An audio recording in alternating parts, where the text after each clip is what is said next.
Hello students, welcome to online social science classes of New Saint Stephen Public School, Unit 3, Awal Kheda Agra by Dinesh Kumar Srivastav. Students, today we will study Geography, chapter number 4, Agriculture, and today we will start the part 1 of this chapter, Agriculture. So let's start, students. First of all, I am telling you about agriculture. Agriculture is a primary activity which produces most of the food we consume. It is यानी एक जो agriculture है वो क्या है, एक primary activity है जो कि वो जो भी हम कंज्यूम करते हैं, जो भी हम खाते हैं, वो सारा प्रोड्यूस करती है. It is an age old economic activity. ये एक बहुत ही पुरानी हमारी आर्थिक एक्टिविटी है. It is an art of cultivation soil, raising crops and rearing livestock. यानी ये एक तरह की कला है जिसमें हम सॉइल कल्टिवेशन करते हैं, क्रॉप्स रेज करते हैं और जो हमारे लिव स्टॉक्स हैं उनको हम रेज करते हैं यानी कि पालते हैं. इसमें हम टाइप्स ऑफ फार्मिंग पढ़ते हैं. इंडिया में स्पेशली जो टाइप्स ऑफ फार्मिंग है वो 3 टाइप्स की हैं. प्राइमेटिव सबसिस्टेंस फार्मिंग, दूसरा है हमारा इंटेंसिव सबसिस्टेंस फार्मिंग और तीसरी जो है हमारी कमर्शियल फार्मिंग. तो स्टूडेंट्स, यहाँ पर आपको एग्रीकल्चर और जो टाइप्स ऑफ एग्रीकल्चर है वो आपको समझ में ही आ गए होंगे. तो ये जो तीनों टाइप हैं, प्राइमेटिव सबसिस्टेंस, इंटेंसिव सबसिस्टेंस और कमर्शियल फार्मिंग, इन तीनों के बारे में अभी हम पढ़ते हैं students.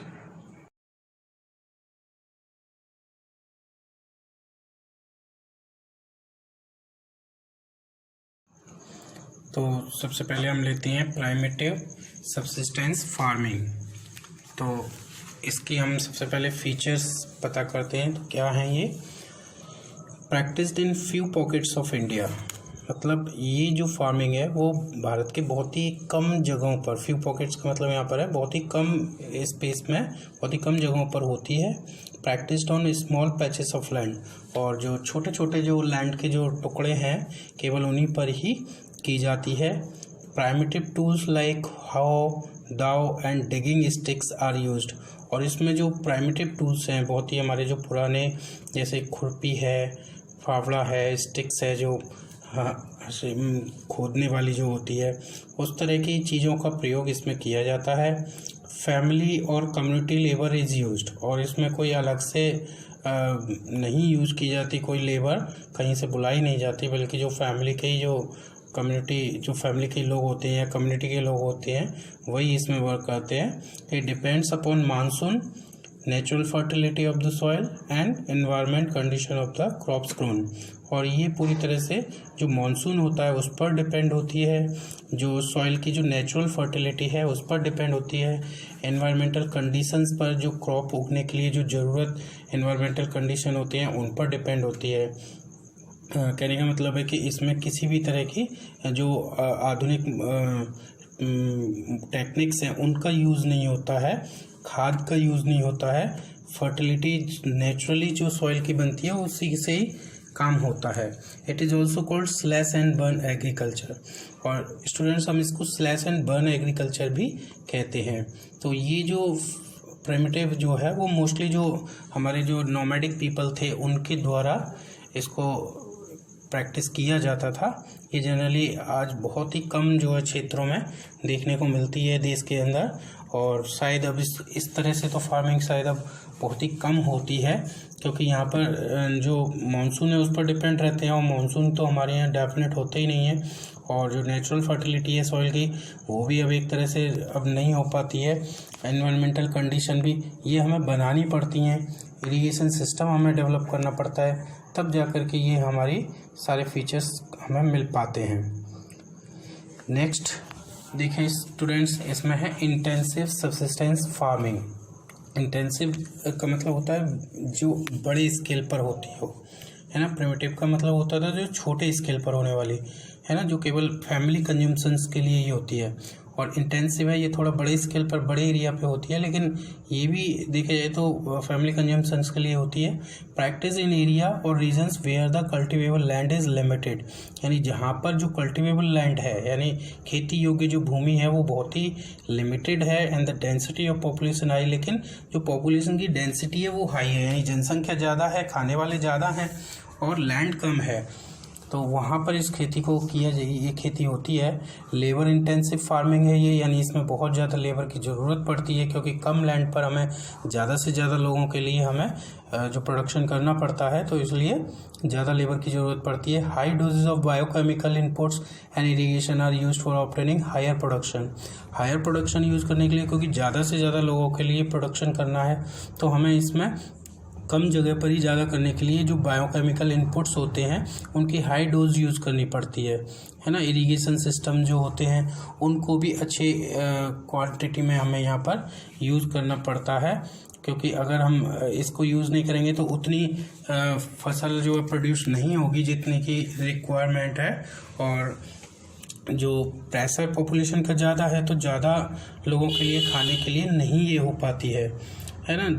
Per hectare yield is high, है ना, इसकी जो पर हेक्टेयर यील्ड है वो काफ़ी हाई होती है। वो क्यों होती है? क्योंकि इसमें जो बायोकेमिकल इनपुट्स वगैरह यूज़ किए जाते हैं, इरिगेशन सिस्टम का इसमें यूज़ किया जाता है, तो इस वजह से यहाँ पर जो पर हेक्टेयर जो यील्ड होती है वो काफ़ी हाई होती है।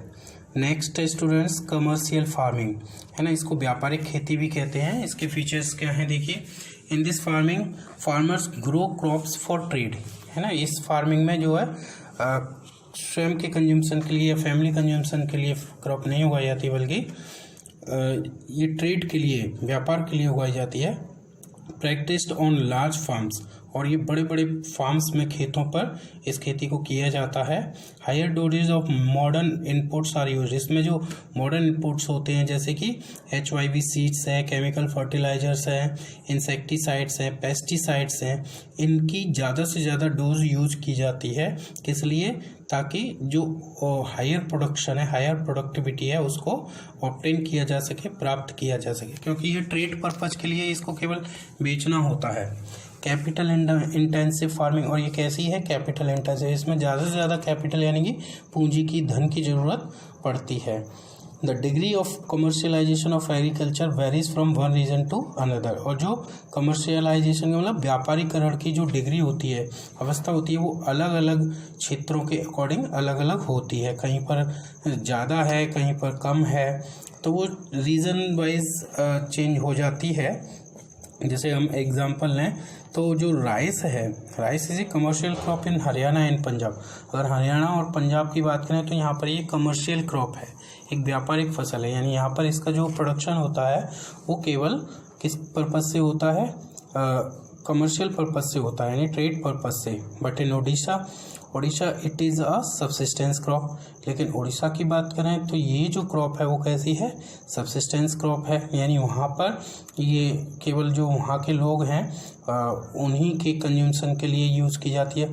तो हमारे यहाँ बहुत सारी ऐसी फसलें हैं जो कहीं पर कमर्शियल हैं, कहीं पर सबसिस्टेंस हैं।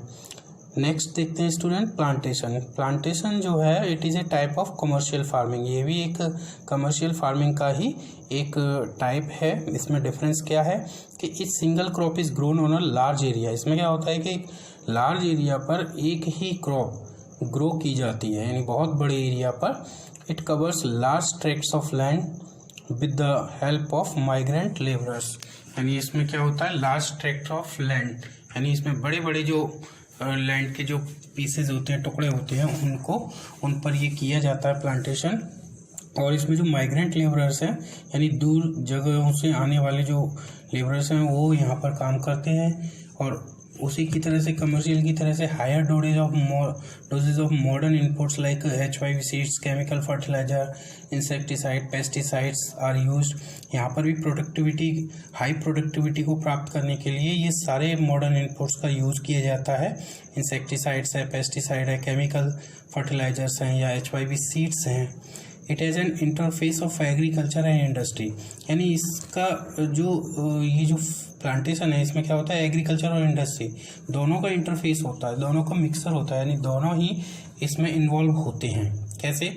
All the produce is used as raw material in respective industry, क्योंकि प्लांटेशन में जो भी क्रॉप की जाती है उस क्रॉप का यूज़ कहाँ पर किया जाता है, उस क्रॉप से रिलेटेड जो इंडस्ट्री है उस इंडस्ट्री में रॉ मटेरियल के रूप में इसका यूज़ किया जाता है। जैसे मैं एग्जांपल आपको बता दूं, जैसे सपोज कीजिए जो टी इंडस्ट्री है, टी प्लांटेशन के नाम सुने होंगे जो आपने, असम है, इंडिगो प्लांटेशन, ये जो है प्लांटेशन एरिया में की जाती है, यानी बहुत बड़े जंगल को जो है पेड़ों को काट करके उनको लैंड को समतल कर लिया जाता है, फ्लैट बना लिया जाता है और उस पर बड़े क्षेत्र में एक ही प्रकार की खेती की जाती है और फिर उसको उगा करके, और जो उसकी इंडस्ट्री है जैसे टी इंडस्ट्री है, चाय उद्योग या इंडिगो से रिलेटेड जो डाई इंडस्ट्री है, वहाँ पर इनका प्रयोग जो है कर लिया जाता है। तो इस तरह से जो प्लांटेशन है वो है तो एक टाइप का कमर्शियल फार्मिंग ही, लेकिन थोड़ा सा डिफरेंस है कि कमर्शियल फार्मिंग में हम हो सकता है कि एक से ज़्यादा टाइप की क्रॉप भी उगाते हों, लेकिन जो प्लांटेशन है उसमें हम केवल जो सिंगल क्रॉप होती है केवल उसी को ही हम उगाते हैं। तो स्टूडेंट्स यहाँ पर ये plantation, commercial farming, primitive subsistence farming और जो इंटेंसिव सबसिस्टेंस फार्मिंग है इसके बारे में आपको समझ में आई गया होगा। और स्टूडेंट जो प्राइमेटिव सबसिस्टेंस फार्मिंग है उसको हम एक और नाम से जानते हैं, हम उसको जो है एक और नाम है जो पुराने समय में यूज़ किया जाता था, जिसको हम कहते हैं स्लैश एंड बर्न एग्रीकल्चर। तो देखिए अभी आगे हम स्लैश एंड बर्न जो एग्रीकल्चर है उसके बारे में भी पढ़ते हैं यहाँ पर।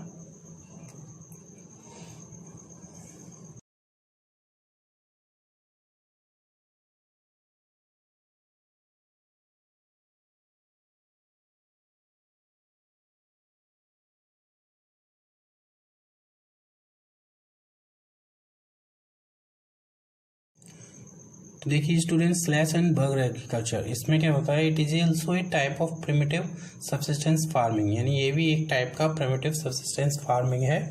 इसमें क्या किया जाता है कि in this farming farmers clear a patch of land and produce cereals and other food crops to sustain their family.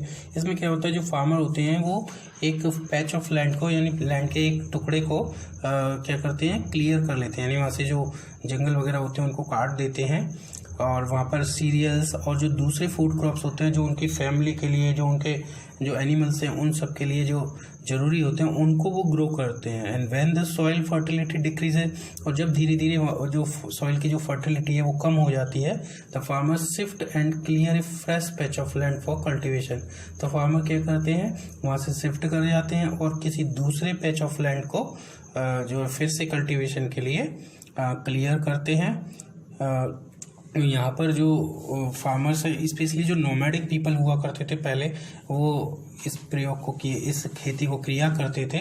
और उस समय क्योंकि बहुत सारे जो फर्टिलाइजर्स हैं या जो मॉडर्न इनपुट्स हैं वो उस समय नहीं हुआ करते थे, तो स्पेशली सॉइल की फर्टिलिटी को गेन करने के लिए वो ये काम करते थे। और क्या करते थे, इसको स्लैश एंड बर्न का मतलब उसको बाद में जला करके छोड़ देते थे, और जलाकर छोड़ने के बाद क्या होता था कि जो सॉइल है उसकी फर्टिलिटी फिर से रीगेन हो जाती थी आफ्टर 2 ईयर या 3 ईयर्स, है ना, और वो वापस उसी एरिया में आकर के फिर से उसमें ये जो खेती करना है वो शुरू कर देते थे।